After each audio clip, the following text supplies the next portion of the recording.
नमस्कार. ठरलं तर मग या सिरियलमध्ये काय घडलं आपण ते बघणार आहोत. अर्जुन सायलीला घेऊन वर बेडरूममध्ये येतो. त्याच्या पाठीमागं चैतन्य देखील येतो. चैतन्य निघून जायला लागतो त्यावेळेस सायली अडवते आणि बोलते की तुम्ही त्या डॉक्टरांकडं लॅबवाल्यांकडे गेले होतात, तुम्ही त्याचं काय झालं? तिथे त्याला सॅम्पल भेटलं का? त्यावेळेस अर्जुन सांगतो की सॅम्पल भेटलं आहे. कदाचित हे सॅम्पल खऱ्या तन्वीचं असेल आणि कदाचित तन्वी जिवंत आहे का नाही याच्यावर देखील प्रश्न उभा राहील.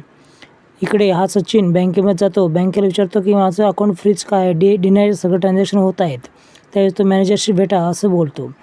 मॅनेजरच्या केबिनमध्ये गेल्यावर म्हणजे केबिनच्या बाहेर असतानाच त्याला काचेमधून प्रतापराव आतमध्ये दिसतात. ते मॅनेजरशी बोलत असतात. किती ट्रान्झॅक्शन झाले आहेत माझ्या मुलीच्या खात्यावरून हे बघण्यासाठी ते स्टेटमेंट बघतात. तर 5 लाख 3 लाख 4 लाख असे मोठमोठे ट्रान्झॅक्शन कळते आणि आम्हीच फ्रीज करणार होतो ते असं ते सांगतात. आता हे सगळं रेकॉर्डिंग तो सचिन करतो आणि अस्मिताचे कान भरायला निघतो. इकडे अर्जुन आणि सायली दोघेच असतात. अर्जुन सायलीची एंटरटेन करण्यासाठी थोडाफार डान्स करतो आणि त्यानंतर सायली खूप खुश होते.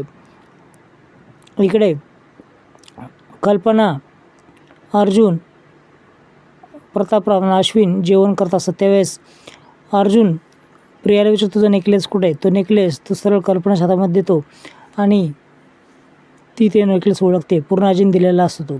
पण हा नेकलेस तू कुणाला दिलास? लॅबवाल्याला का दिलास असं ती विचारते. त्यावेळेस माझ्याकडून चोरी गेला तो.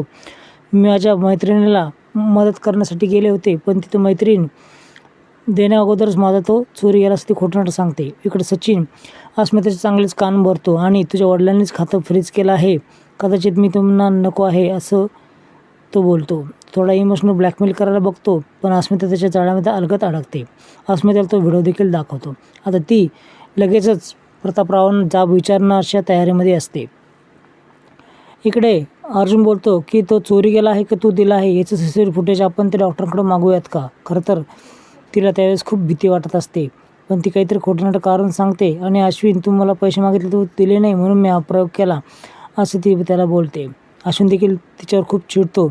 प्रतापराव देखील विचारतो की तुला थोडे पैसे गरज होते, आम्हाला मागायला काय झालं? तर तू सोने मोड्याबाबत का निर्णयात गेली? हे सगळं नाटक आहे सायली आणि अर्जुनला चांगलंच माहीत असतं. आता मित्रांनो, अश्विन देखील तिच्यावर खूप चिडतो आणि प्रतापराव देखील चिडतात. दुसऱ्या दिवशी अर्जुन, सायली, प्रताप आणि कल्पना खाली असतात. त्याच वेळेस अस्मिता त्याने वडिलांना जाब विचारू लागते की माझं खातं बंद का बरं आहे? त्यावेळेस खातं बंद करण्यात का आलं आहे? तुम्ही जाणूनबुजून बंद केलं आहे. त्यावेळेस ती व्हिडिओ देखील दाखवते.